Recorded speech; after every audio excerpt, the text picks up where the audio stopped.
প্রকাশ্যে ঘোষণা দিচ্ছে যে গাজায় এমন হামলা হবে যেটা কেউ কখনো ধারণাই করে নাই।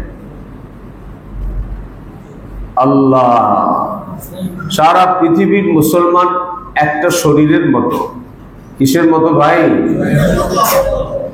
শরীরের যে কোনো একটা অংশ যদি ব্যথিত হয়, কষ্টে পতিত হয়, কেটে যায়, ব্যথা অনুভব করে, তাহলে পুরা শরীর তার জন্য ব্যথা অনুভব করে। ঠিক কি ঠিক না? আমার যদি হাতের আঙ্গুল কেটে যায় তো শুধু ব্যথা আঙ্গুলেই হবে না, পুরা শরীরে ব্যথা অনুভব হবে। আমাদের কাছে এই বিষয়টা সাধারণ লাগতেছে যে আমরা নিরাপদই আছি। নিরাপত্তা এটা কত বড় জিনিস, নিরাপত্তা এটা কত বড় বিষয়, এটা উপলব্ধি করছে ফিলিস্তিনের মুসলমানরা। আল্লাহ, আমাদের মধ্যে তো ইফতারের আইটেম একটু কম হওয়ার আক্ষেপ আছে।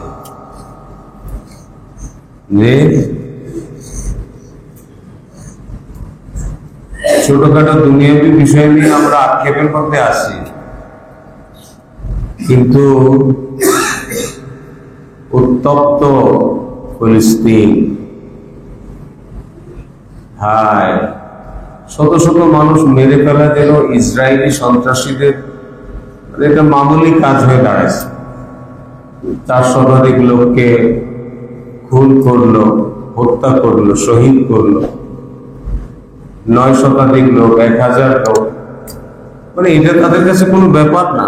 মুসলমানের রক্ত ঝরানো, মুসলমানের নারী ও শিশুদের প্রাণ কেড়ে নেওয়া, এটা তাদের প্রতিদিনের কাজ হয়ে গেছে, রুটিন ওয়ার্ক হয়ে গেছে। আর তারা হচ্ছে এই পৃথিবীর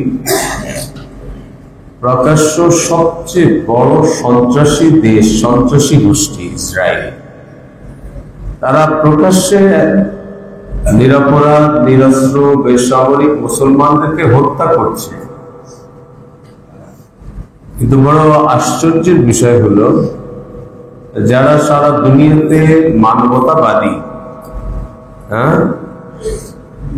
সারা দুনিয়ার মানবতা নিয়ে যারা বলি আওড়ায়, সারা দুনিয়াতে যারা মানবতা নিয়ে কাজ করে, মানবতার কথা বলে বলে যারা সন্ত্রাসী করে, তাদের অবস্থা দেখেন। ইউক্রেন দখল নিয়েছিল রাশিয়ার একটা এলাকা, সেটা রাশিয়া আবার পুনরুদ্ধার করেছে, এবং ওইখানে ইউক্রেনের যে সৈন্যরা আছে তাদেরকে রাশিয়ান সৈন্যরা চতুর্দিক থেকে ঘিরে ফেলেছে। তো সবচেয়ে ধূর্ত প্রেসিডেন্ট পুরা পৃথিবীর মধ্যে এই মুহূর্তে ট্রাম্প, সে ইউক্রেনের এই সেনা সদস্যদের জীবন ভিক্ষা চাইতেছে ভ্লাদিমির পুতিনের কাছে, রাশিয়ার প্রেসিডেন্টের কাছে, যে তাদের জীবন মানবতার কারণে। কিসের কারণে ভাই? হাস্যকর লাগে ওনাদের মুখে মানবতার শব্দ শুনে, বলে মানবিক কারণে তাদের প্রাণ ভিক্ষা দেন। তো এরা প্রাণে মরে গেলে অনেক ক্ষতি, এদের প্রাণ ভিক্ষা চাইতেছে আমেরিকার প্রেসিডেন্ট। কেন? মানবিক কারণে। কিন্তু এরাই আবার যখন ফিলিস্তিনের দিকে তাকায় তখন তারা অমানবিক হয়ে যায়, তাদের ভিতরে তখন আর মানবতা বোধ কাজ করে না। বরং এখানে একটা বিষয় আমাদেরকে ধোঁকা দেওয়া হইতেছে, আমাদের জেগে ওঠা দরকার। যে দেখেন, ইউক্রেন রাশিয়ার যুদ্ধে, এখানে যুদ্ধ মুসলমানের সাথে না, তো সেখানে তারা মানবতার বুলি আওড়াইতেছে যে যারা শক্তিশালী তাদের বিপক্ষে অবস্থান নিয়েছে, যাদেরকে মারা হচ্ছে তাদের পক্ষে অবস্থান নিয়েছে, এটা মানবিক দাবি। তাহলে মানুষগুলোকে হত্যা করা হচ্ছে, তাদের পক্ষে অবস্থান নিয়ে আমেরিকা বহর মানবতা দেখাচ্ছে। ট্রাম্প এবং তাদের পরবর্তী আগের যত সরকার ছিল সবাই মানবতার পক্ষে ছিল, খুব মানবতাবাদী লোক দেখা যাচ্ছে, কিন্তু সম্পূর্ণ ভিন্ন চিত্র, ভিন্ন চরিত্রে তাদেরকে দেখা যাচ্ছে ফিলিস্তিনের দিকে তাকায়। সেখানে আজকে নয়, যুগের পর যুগ ধরে ইসরায়েল ফিলিস্তিনের যে মুসলমানদের উপরে নির্মম নির্যাতন প্রতিনিয়ত করছে, প্রতিনিয়ত মুসলমানদের প্রাণ কেড়ে নিচ্ছে, মুসলমানদের বাড়িঘর ধুলায় মিশিয়ে দিচ্ছে, মুসলমানের শিশুদের হত্যা করছে, নারীদেরকে হত্যা করছে, সেখানে মানবতার সর্বোচ্চ ব্যত্যয় ঘটছে।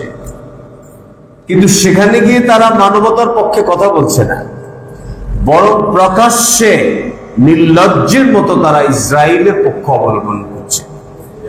যেখানে তারা সারা পৃথিবীতে মানবতার কথা বলে বেড়াচ্ছে, সেখানে এতটা মানবতা বিরোধী আচরণ হচ্ছে, শিশু ও নারীদের উপর নির্যাতন হচ্ছে, মুসলমানদের মসজিদগুলো ধ্বংস করা হচ্ছে, বাড়িঘরগুলো ধ্বংস করা হচ্ছে, বাড়িঘরগুলো দখলে নিয়ে নিচ্ছে। সেখানে তারা একদম মানবতার কোনো কথা না বলে, যেখানে ইসরায়েলকে শাসন করার কথা ছিল, সেখানে নির্লজ্জের মতো তারা ইসরায়েলকে তারা উস্কানি দিচ্ছে, সমর্থন দিচ্ছে, অস্ত্র দিচ্ছে, আর প্রকাশ্যে তাদের পক্ষ অবলম্বন করছে। আর সেই আশকারাতে নেতানিয়াহু নাচতেছে, একেবারে প্রকাশ্যে ঘোষণা দিচ্ছে যে গাজায় এমন হামলা হবে যেটা কেউ কখনো ধারণাই করে নাই। আল্লাহ, সারা পৃথিবীর মুসলমান একটা শরীরের মতো। কিসের মতো ভাই? শরীরের যে কোনো একটা অংশ যদি ব্যথিত হয়, কষ্টে পতিত হয়, কেটে যায়, ব্যথা অনুভব করে, তাহলে পুরা শরীর তার জন্য ব্যথা অনুভব করে। ঠিক কি ঠিক না? আমার যদি হাতের আঙ্গুল কেটে যায়, তো শুধু ব্যথা আঙ্গুলেই হবে না, পুরা শরীরে ব্যথা অনুভব হবে। কি বলেন? তো সারা পৃথিবীর মুসলমান যারা নিজেদেরকে ঈমানওয়ালা হিসেবে দাবি করে, মুসলমান হিসেবে দাবি করে, মুসলমান হিসেবে দাবি করে, নিজেকে ঈমানওয়ালা মনে করে, এরা সবাই ব্যথিত, এরা সবাই দুঃখিত। কি বলেন? এরা সবাই দুঃখিত ইসরায়েল যে নির্যাতন ফিলিস্তিনের উপর করছে। কিন্তু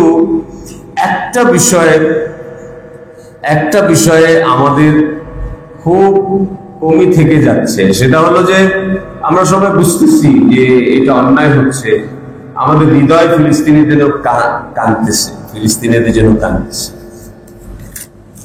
আমরা দোয়াও করতেছি ব্যক্তিগতভাবে, আবার আমরা দোয়ার আয়োজন করতেছি বিভিন্নভাবে, বড় বড় আয়োজন করে দোয়া করতেছি।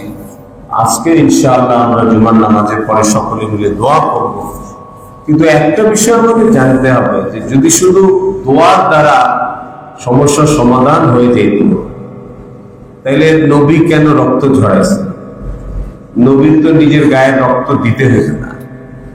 সাহাবায়ে কেরাম নিজেদের গর্দান কাটাইছে, সাহাবায়ে কেরাম রক্ত ঝরাইছেন কিনা? আপনার কাছে কি মনে হয়? দোয়া আমরা বেশি, আমাদের দোয়া বেশি কবুল না মুহাম্মদ রাসূলুল্লাহ দোয়া বেশি কবুল? সাহাবায়ে আমাদের দোয়া বেশি কবুল না সাহাবায়ে কেরামের দোয়া বেশি কবুল? তো সমস্যা আসলে সাহাবায়ে কেরাম শুধু দোয়া করছেন? জোরে হুজুর সাল্লাল্লাহু আলাইহি ওয়াসাল্লাম শুধু দোয়া করছেন? এই জন্য আমাদেরকে জানতে হবে আমাদের করণীয় কি, আমাদেরকে সোচ্চার হইতে হবে। নিজেদের অস্তিত্ব রক্ষায় আমাদের সবাইকে ঐক্যবদ্ধ হইতে হবে, একমত হইতে হবে। নিজেদের মধ্যে যদি কোনো মত পার্থক্য থাকে সেটা এই মুহূর্তে ভুলে যেতে হবে, থাকতেই পারে, কিন্তু ইসলাম ও মুসলমানের সাথে আমাদের সবাইকে এক প্ল্যাটফর্মে চলে আসতে হবে। এখন সমস্যা হচ্ছে ইসলাম এবং কাফেরের। এখানে যুদ্ধ কাদের বলেন? ফিলিস্তিনে হামলা করতেছে কোন মুসলিম দেশ না, কারা হামলা করতেছে? কিন্তু যদি সারা পৃথিবীর সব কয়টা মুসলিম দেশ নিজেদের মধ্যে মতপার্থক্য ভুলে ঐক্যবদ্ধ হয়ে প্রতিবাদ করতে পারত। আপনার কাছে কি মনে হয় ইসরায়েল একা এত শক্তিশালী? এদেরকে প্রতিহত করা সম্ভব কিনা? বাংলাদেশ, মালয়েশিয়া, ইন্দোনেশিয়া, পুরা আফ্রিকা, পুরা মিডল ইস্ট, সৌদি আরব, কাতার, দুবাই, মিশর, জি, লেবানন, ইয়ামান, জি, আরে আপনারা আবার ইরানের কথা বলেন। আমাদের এই মতপার্থক্য আমাদেরকে কষ্টের মধ্যে ফেলে দিচ্ছে। ইরান তো কিছু লোক আছে আবার ইরানের কথা বলেন, ইরান তো শিয়া। আরে ভাই, আপনি সুন্নি হয়ে কি করছেন? ফিলিস্তিনিদের পাশে সবচেয়ে মজবুত ভাবে হামাস যোদ্ধাদেরকে সবচেয়ে বেশি সাহায্য করেছে, গাজার যোদ্ধাদেরকে সবচেয়ে বেশি সহযোগিতা করেছে ইরান। ঠিক ঠিক না বলেন? এখন আপনি আদর্শিক মতপার্থক্য ভুলে যান, এতটুকু মেনে নেন উনি একজন মুসলমান, উনি আল্লাহকে স্বীকার করেছেন, উনি নবীকে স্বীকার করেছেন। ঠিক ঠিক না? আল্লাহ আল্লাহ রসুলকে স্বীকার করেন, উনি কোরআনকে আসমানি কিতাব মানেন, উনি নবীর হাদিসকে যে বিশ্বাস করেন।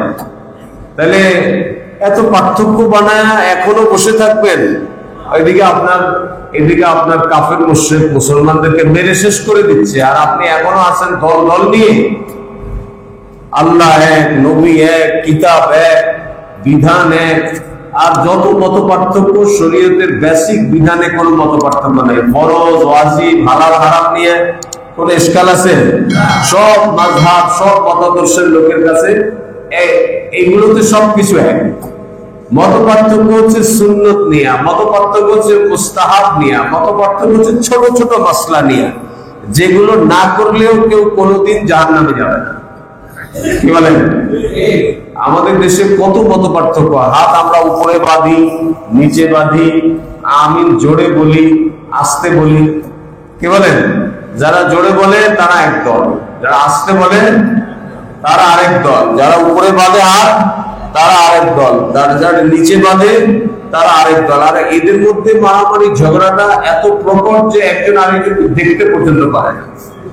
একজন আরেকজনের মসজিদে আমল করলে বলে বের করে দাও, এই আমাদের লোক না, এই মসজিদে আমল করতে পারবে না। এতটা কঠোর হয়েন না, এত কঠোর হয়েন না। মুসলমানদের মধ্যে মত পার্থক্য থাকবে, কিন্তু কঠোরতার লেভেলটা কমায় ফেলতে হবে। আপনার মত পার্থক্যের কারণে আপনি এমন না হয় যে আপনি কাফেরের পক্ষে হয়ে যেতেছেন।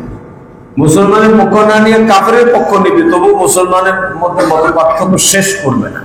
এটা অনেক বড় অন্যায়, আমাদেরকে ক্ষতিগ্রস্ত করছে, আমাদেরকে বারবার পরাজয়ের দিকে ঠেলে দিচ্ছে। কি বলেন? আমরা বিপদে পড়ি নাই তো? যার চোখের সামনে নিজের ছেলের মস্তক বের হয়ে গেছে, শরীর থেকে মাথা আলাদা হয়ে গেছে, এটা যারা দেখতেছে তারা এটা উপলব্ধি করতেছে। তাদের কাছে হাত উপরে বাঁধার নিচে বাঁধার কোনো পার্থক্য নেই। আছে কোন? এই লোক হাত উপরে বাঁধা নিচে বাঁধা দিয়ে কি করবে? হাত না বাঁধলেও নামাজ হয়ে যায়। হ্যাঁ, ইফতারের সময় ইফতার করতে বসছে, সেই সময় বউ এসে পড়ছে, একই দস্তরখানে স্বামী স্ত্রী 3 ছেলে বসছে, 2 ছেলের মগজ উড়ে চলে গেছে। দস্তরখানের খাবারের মধ্যে বলে ছেলের মাথার রক্ত দিয়ে মিশে গেছে। এই ব্যক্তির কাছে আমিন জোরে বলা আর আস্তে বলা কি পার্থক্য আছে? আপনারা আমিন জোরে বলা, আস্তে বলা, হাত উপরে বাঁধা নিচে বাঁধা নিয়ে নিজেদের মধ্যে এখনো ঝগড়া ফাসাদ করতেছেন। খোদা না খাস্তা আপনাদের এই ঝগড়া করতে করতে ওই হামলা করেনেওয়ালারা হামলা করতে করতে ফিলিস্তিন থেকে আপনাদের পর্যন্ত পৌঁছে যাবে, আপনারা বেহুশি থাকবেন। আমাদের মধ্যে চেতনা কাজ করতে হবে। মুসলমান সারা পৃথিবীর অর্থনীতি মুসলমান নিয়ন্ত্রণ করবে, সারা পৃথিবীর রাজনীতি মুসলমান নিয়ন্ত্রণ করবে, সারা পৃথিবীতে মুসলমান রাজ করবে। রাজ করার জন্যই মুসলমানের ও আল্লাহ তাআলা মুসলমানকে দুনিয়াতে পাঠিয়েছেন। কিন্তু এইটা মনে রাখবেন মুসলমান অর্থনীতি নিয়ন্ত্রণ করবে ঠিকই, কিন্তু মুসলমান আয়াসী হবে না। মুসলমান এই মাল দৌলতের লোভ আর নেশায় পড়বে না।